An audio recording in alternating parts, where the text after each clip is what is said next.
அது எந்த ஊடகமாக இருந்தாலும் இன்னைக்கு மெயின் ஸ்ட்ரீம் மீடியா முழுக்க இந்த திமுகவினுடைய ஆக்கிரமிப்பில், இன்னும் நேரடியாக சொல்கிறேன், பெண் நிறுவனத்தினுடைய கட்டுப்பாட்டில் இன்னைக்கு எல்லா மீடியாக்களும் கொண்டு வரப்பட்டது. இதில் எந்த ரகசியமும் இல்லை, இது எல்லாருக்குமே தெரிஞ்ச ஒன்று தான்.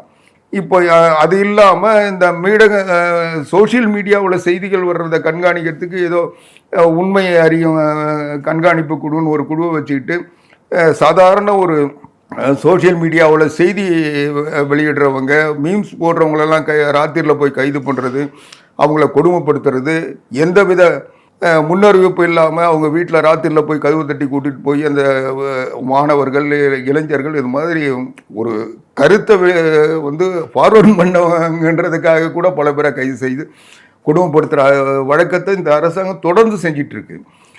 அந்த விஷயத்தில் நீங்கள் பார்த்தீங்கன்னா இதில் பெரிய நிறுவனங்கள் தொடங்கி ஒரு சாதாரண ஒரு குடிமகன், ஒரு இளைஞன் செய்தி வெளியிட்டாலும் அதை கைது செய்கிற நிலைமை, எந்தவித முகாந்திரமும் இல்லாமல் கைது செய்கிறது. இன்னும் சொல்ல போனால் அவங்கள கூண்டாஸில் அடைக்கிறது. இன்றைக்கி பாருங்கள், சவுக்கு சங்கரை கூண்டாஸில் அடைக்கலாமா, சாட்டை துரைமுருகனை கூண்டாஸில் அடைக்கலாமா, மாரிதாஸ் குண்டாஸில் அடைக்கலாமான்ட்டு என்னென்ன வழக்கில் போட்டு அவங்கள கைது செய்ய முடியுமோ அவங்களுடைய குரல் வலையை நசுக்கிறதுக்கு என்ன வழியோ அதை பார்த்துட்டு இருக்காங்க.